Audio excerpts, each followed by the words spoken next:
Uno de los aspectos que preocupan más a la familia y a los profesores es todo lo que tiene que ver con los aspectos emocionales de los alumnos y las alumnas. Aquellos chicos en desarrollo, en distintas etapas de las trayectorias que están cursando, que ya están presentando aspectos que van desde mm, problemas relacionados con el sueño, la manera en que el propio organismo puede gerenciar o ser capaz de generar un gasto energético normal, todo lo que tiene que ver con interrupción de ciertos ciclos circadianos y ultradianos, los patrones del sueño, todo lo que la disciplina normal, lo que la dinámica normal, ¿no es cierto?, nos genera, muchos de esos patrones se están viendo interrumpidos. Entonces, si hablamos de aspectos emocionales o inclusive algo tan abarcativo como la salud mental de las personas en general, no podemos hablar de una dimensión, sino que tenemos que abarcar varias de ellas y la relación que éstas conllevan. Entonces, uno de los aspectos principales que tiene relación directa con lo que son las emociones es el gasto de energía. La cantidad de energía que están gastando los chiquillos, en qué la están gastando, ¿no es cierto? Y las señales que se usan cotidianamente para poder gerenciar, ¿no es cierto?, o hacer uso adecuado de esa energía. Hay patrones diferentes durante el año y en climas diferentes, por ejemplo. Cuando hablamos de cosas relacionadas con salud mental, tenemos que recordar que la salud, aunque se le considere mental, tiene que ver con un organismo. Y cuando este organismo, ¿no es cierto?, tiene ciertas disrupciones en la fluctuación normal de los patrones metabólicos de base, ya estamos empezando a ver manifestaciones de este tipo. ¿Ya? Ahora, dentro de estas manifestaciones se pueden superponer otras dimensiones, ¿no es cierto?, que van complejizando y complicando más la situación de cada una de las personas. Aquí tenemos dimensiones que van, por ejemplo, desde el estado emocional general de la familia, algunas personas que están presentando, por ejemplo, problemáticas de consumo, ¿no es cierto?, de ciertas sustancias que en situaciones normales no se presentaban como un consumo problemático, por ejemplo, niveles de estrés y ansiedad que hacen que se acentúen ciertas facetas de la personalidad que normalmente no eran una problemática, digamos, de peso o que generara una disfuncionalidad dentro de la familia, por ejemplo. Dimensiones también que tienen que ver con, ¿no es cierto?, la falta de señales, inclusive, ¿no es cierto?, de normales de salir y tomar el sol directamente, caminar, ¿no es cierto? El hecho de dejar de hacer lo que se llama la navegación espacial, es decir, pasar por distintas rutas, recordar ciertas señales, inclusive hacer un check-in, digamos, todos los días de manera casi inconsciente de ciertas señales, ¿no es cierto?, que son cotidianas y que nos guían cuando vamos caminando al trabajo, cuando vamos caminando al colegio. La falta de todo este tipo de regularidades, señales, del flujo de las cosas que se mantienen dentro de un cierto perfil, ¿no es cierto? Ese tipo de cosas que ahora se suma a la incertidumbre consciente que llegan a tener incluso niños pequeños, conscientes dentro de lo posible, pero que tiene que ver con que hay fuentes externas que explícitamente nos están hablando de la situación que se está viviendo, incrementa toda esta circunstancia de vernos flotando en un mar de información y en un mar de incertidumbre, que no es solamente, como les decía, una incertidumbre mental, consciente y externa, sino que también es una incertidumbre por la carencia de una serie de señales cotidianas que los niños y los jóvenes, y nosotros también, teníamos normalmente antes de que todo esto empezara a suceder. Entonces, dentro de ese escenario de incertidumbre general, de una ausencia no premeditada de una tonelada de señales cotidianas que eran inconscientes para nosotros, ¿no es cierto? Afecciones que tienen que ver con la carencia de estas señales y además la pérdida de ciertos ritmos que tienen que ver con los horarios a los que usualmente me levantaba, a qué hora mi organismo experimentaba una cierta cantidad de luz, inclusive en invierno. Ahora recordemos que Chile también tiene varias zonas que tienen que ver con climas diferentes y con exposiciones de luz diferentes. La manera en que cada persona en su contexto determinado tenía estas certidumbres de las que se carece, empiezan a afectar el organismo. Y esa es como la base para, ¿no es cierto?, lo que se llama el metabolismo general, ¿no es cierto?, el metabolismo de base, que en el fondo es lo que nos permite tener a la mano tener a la mano un gasto energético y tener una conciencia, aunque sea una conciencia volátil, de que esto es lo que es y que no es otra cosa y que es algo que se mantiene en el tiempo y de lo que estamos seguros, que es este escenario de caminar sobre un piso más o menos seguro, inclusive en condiciones de incerteza de otro tipo que tienen que ver quizás, ¿no es cierto?, con estar súper lejos del colegio donde yo suelo ir, pasar por un barrio que yo sé más o menos peligroso, pero que mis propias experiencias de vida previas o la de mis padres y las señales que estos mandan cuando andamos por la calle es evitar esta calle o pasar por acá, pero inclusive esa ansiedad cotidiana que uno aprende a manejar, de un día para otro se cayó. Y eso es lo que está produciendo muchas secuelas, que sea cual sea el escenario que esté experimentando los niños y los jóvenes y todos nosotros en este momento, no es el mismo que teníamos antes de esto,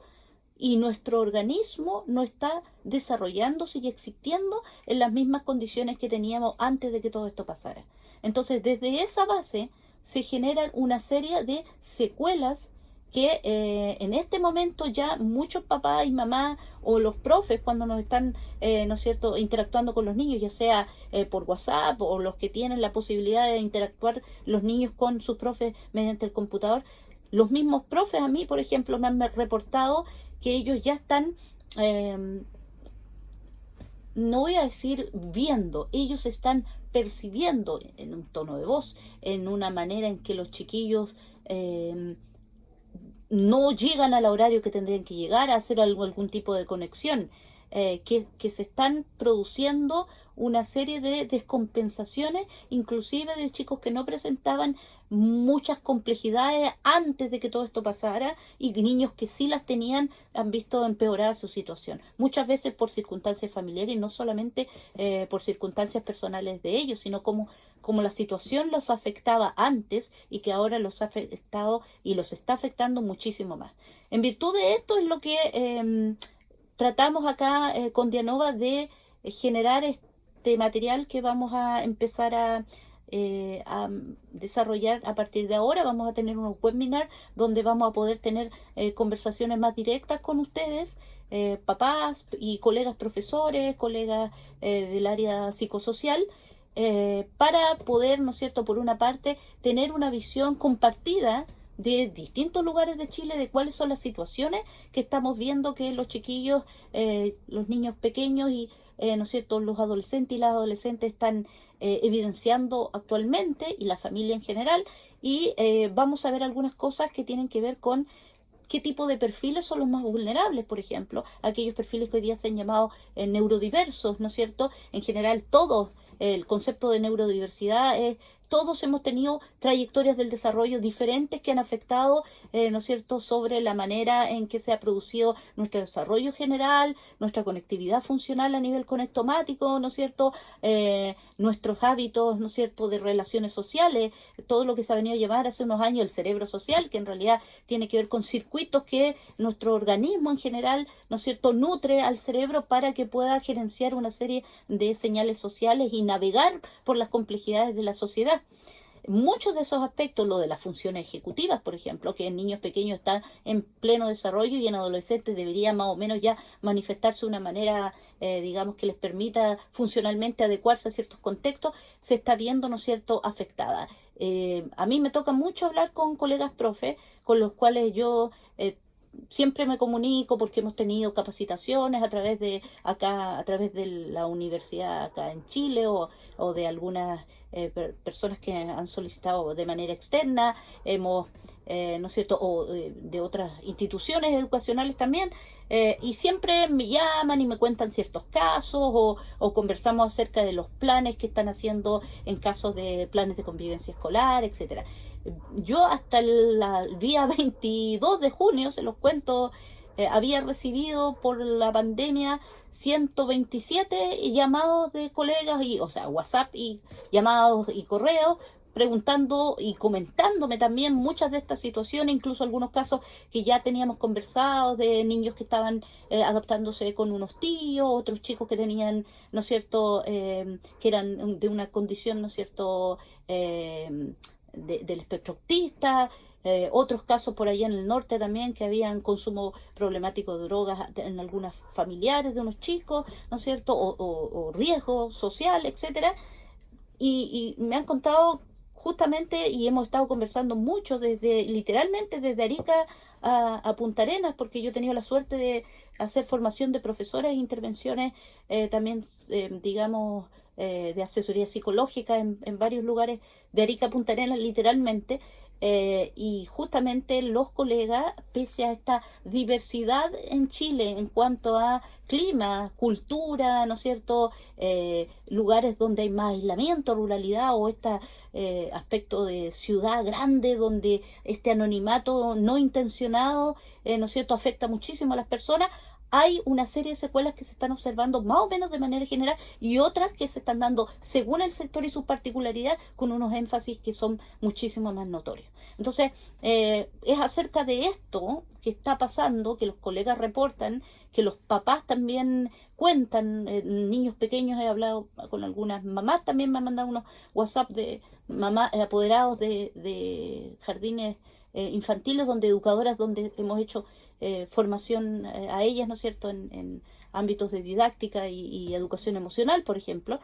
y han tenido justamente, ellas me han mandado hasta unos audios de apoderados que les han comentado ciertas situaciones que tienen que ver con niños, por ejemplo, que han retrocedido a tener problemas de control de esfínteres, problemas de niños que están con oposicionismo, digamos, bien notorio y nunca lo habían tenido, y papás que reconocen que no están haciendo el mejor manejo que ellos quisieran tener, muy culpógenos algunos y otros mucho más desbordados por la ansiedad, porque justamente las situaciones que estamos teniendo son mucho más complejas de las que habíamos tenido en muchísimo tiempo, y hay gente que en su vida, gente joven, nunca había vivenciado algo que tuviera una remota relación con lo que estamos diciendo. Entonces, esto sumado a escenarios, ¿no es cierto?, de diversidad e inequidad, lamentablemente también, determina que lo que se necesite en este momento, además de situaciones que tienen que ver con, ojalá, soluciones económicas y laborales, que esas cuestiones están en este momento, se supone, en discusión, etcétera, que nosotros podamos conversar, ¿no es cierto?, estrategias y herramientas que a pesar de eso sean útiles, a pesar de la no solución de cosas que deberían solucionarse a nivel social y económico, ¿no es cierto? A pesar de eso, puedan ayudar a nivel individual y familiar a poder por lo menos tratar de ejercer una resiliencia individual y colectiva a nivel micro, ¿no es cierto? Y a los colegas profesores también, ojalá, ayudar a empoderarlos en ciertas técnicas y herramientas, ¿no es cierto?, de primera respuesta a muchos aspectos que ellos están viendo en este momento enfrentados ahora en sus interacciones cotidianas, que van muchísimo más allá de las clases, que a lo mejor uno puede pensar que no lo es, pero sí es. Y que puedan, ¿no es cierto?, dar una cierta respuesta a esto, y también hay gente tener este pequeño, aunque sea dentro de su espacio cotidiano, independiente del lugar donde esté, independiente del poco espacio que tenga, de las condiciones difíciles que esté haciendo. Independientemente de eso, tener ciertas estrategias para poder gerenciar cotidianamente su propia, ¿no es cierto?, potencialidad, y mantener ciertas facultades, cierto ánimo, ciertos rasgos de personalidad que los acercaban a otras personas, este vínculo con sus hijos o con sus familiares, mantenerlos de una manera más o menos adecuada dentro de este mar de incertidumbre que no hay que evadir ni negar, pero que sí hay que, desde la capacidad de asumir lo que está pasando, también hay que entender que hay un gran porcentaje que, ¿no es cierto?, pese a que hay muchas variables que no se pueden controlar y que de verdad son muy difíciles y sería absurdo tratar de evadirlas, pese a todo ello, el mantenimiento de ciertos factores que tienen que ver con mi metabolismo general, con mis patrones de sueño, con aspectos, ¿no es cierto?, de mi postura corporal, mi respiración, la manera en que interactúo con los otros, esas cosas yo puedo empezar a ejercer una influencia sobre mí mismo, y tratar, ¿no es cierto?, de llevar lo mejor posible esta situación mientras este se mantenga, y también poder ver, ¿no es cierto?, estrategias para poder afrontar algunos otros desafíos que se pueden venir más adelante, que aunque sea terrible decirlo, es probable que sigamos más allá de la pandemia, del contagio propiamente tal y del colapso del sistema de salud que está al borde en este momento.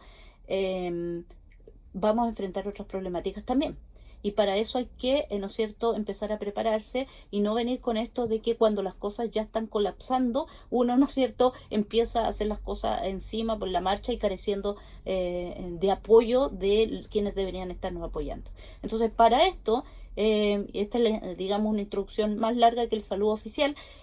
van a ser estas cápsulas que van a tratar problemáticas, digamos, o circunstancias complejas específicas con algunas estrategias y herramientas que son relativamente fáciles de poder aplicar y también la explicación de algunas, ¿no es cierto?, complejidades, características y perfiles de ciertas situaciones que vamos a observar o que también toman parte de manifestaciones que uno pueda empezar a observar o que estamos experimentando digamos los profes o los colegas del ámbito psicosocial que ya están observando en los niños, niñas y adolescentes en este momento. Y posiblemente, bueno, también los que estén trabajando a niveles más macro familiares con adultos, porque en el fondo las secuelas no son secuelas de una persona, podemos observarla en una manifestación mayor en una persona, pero en el fondo son secuelas de los sistemas familiares. Y eso es lo que pretendemos, ¿no es cierto?, abordar y contribuir a través de estas cápsulas que vamos a empezar a desarrollar y también de unos webinars, como les decía, y conversatorios que ojalá pueda participar harta gente y que podamos entre todos también conversar, nutrirnos de estos abordajes y también tomar algunas bases de la evidencia científica que debería estar hecho acá en Chile a la base de las políticas públicas y que mientras las personas mejor conozcamos estas bases científicas, más preparados vamos a estar, en este caso neurocientíficas, para poder abordar nuestras propias problemáticas y también colaborar con las otras personas.